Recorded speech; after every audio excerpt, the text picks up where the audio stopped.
Quand une offre d'emploi est bien visible, elle attire beaucoup de candidats. Donc le RH, en charge de dépouiller les candidatures, n'a que 15-20 secondes par candidat. Il n'a pas le temps de s'intéresser à la compétence. Il est obligé de se contenter de critères très simples comme l'âge ou le diplôme. Et moralité, vous n'êtes pas dans la bonne tranche d'âge ou dans le bon diplôme, vous n'avez aucune chance. Mais alors, dites-moi, comment faire quand on a plus de 45 ans ou qu'on s'est fait à la force du poignet pour avoir ses chances pour retrouver un job? Vous avez une idée? Eh bien, c'est le thème de cette vidéo.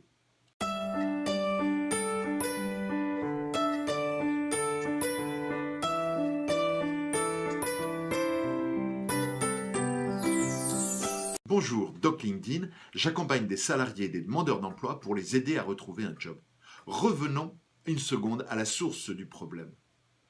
S'il y a trop de candidats sur certaines offres, les RH sont obligés de prendre des critères de tri très simples. Donc, les personnes qui ne sont pas dans la bonne tranche d'âge ou qui n'ont pas le bon diplôme ont très peu de chances d'obtenir le poste. J'imagine que s'il était possible de postuler pour des offres moins courues où il y ait moins de candidats, ils auraient beaucoup plus de chances. À quoi pensez-vous?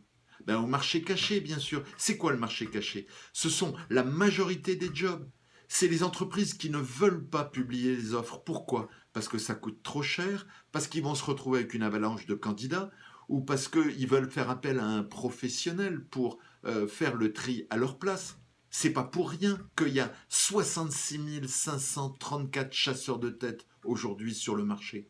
Donc, revenons au marché caché. Le marché caché, comment on le trouve? On le trouve par LinkedIn. Vous voulez un exemple? Quand vous changez de job, vous libérez une place.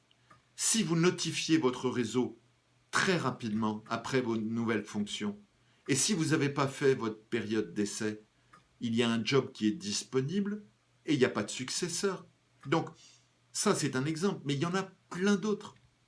Et donc, à partir du moment où on identifie des emplois sur lesquels il n'y aura pas trop de candidats, on résout une partie du problème. Mais qu'est-ce qu'il faut encore résoudre? Il faut savoir comment postuler, bien sûr. Et comment postuler? Envoyer sa lettre de candidature, c'est bien. Mais si on le fait avec une recommandation, c'est beaucoup mieux. Vous ne trouvez pas? Et si on le fait au travers d'un entretien téléphonique, c'est encore beaucoup mieux. Vous voyez le tableau? Donc en fait, si on combine LinkedIn, le fait d'obtenir des recommandations et le fait d'obtenir un prétexte pour avoir un bon rendez-vous téléphonique avec le décideur, et c'est de là qu'est née l'idée du chasseur de job. Imaginez le tableau.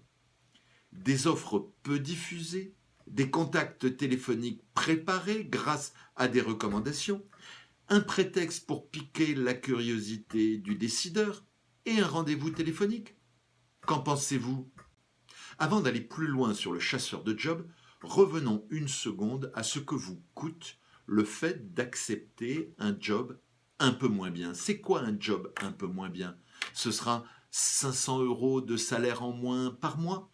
Ou ce sera un job à 1 heure de votre domicile? Ou ce sera un travail un peu moins intéressant? Ou ce sera une entreprise un peu moins respectueuse de ses salariés? 500 € de moins par mois, c'est 7 000 € par an. Sur 15 ans, c'est 100 000 €. Quant à 1 heure de trajet dans chaque sens, vous imaginez le nombre d'heures que ça fait au bout de 10 ans? Ça présente un coût élevé. S'il était possible d'avoir plus de choix et de choisir les jobs les mieux payés, les plus intéressants, pas loin de chez vous, dans une entreprise respectueuse, ça a une énorme valeur. Donc, le chasseur de jobs, c'est quoi? C'est un consultant qui va vous accompagner pendant un certain nombre de semaines et qui, à chaque rendez-vous téléphonique de 30 minutes, va vous alimenter avec 3, 5, 6 offres qui vous correspondent et vous aiguiller dans vos tactiques, vos méthodes pour obtenir des recommandations, pour obtenir des rendez-vous téléphoniques. Le chasseur de jobs, c'est le consultant qui vous accompagne et au bout de 2 semaines, 3 semaines maximum, le chasseur de job, c'est vous. Le service chasseur de job vous coûtera 450 €. Comment procéder concrètement? C'est très simple. Vous voyez le lien en bas de cette vidéo? Cliquez sur ce lien, complétez le formulaire et vous serez recontacté par un membre de l'équipe. Ne tardez pas trop, le nombre de places est limité et nous faisons une promotion extrêmement large de ce service. Alors, si vous voulez vous aussi devenir chasseur de job, cliquez maintenant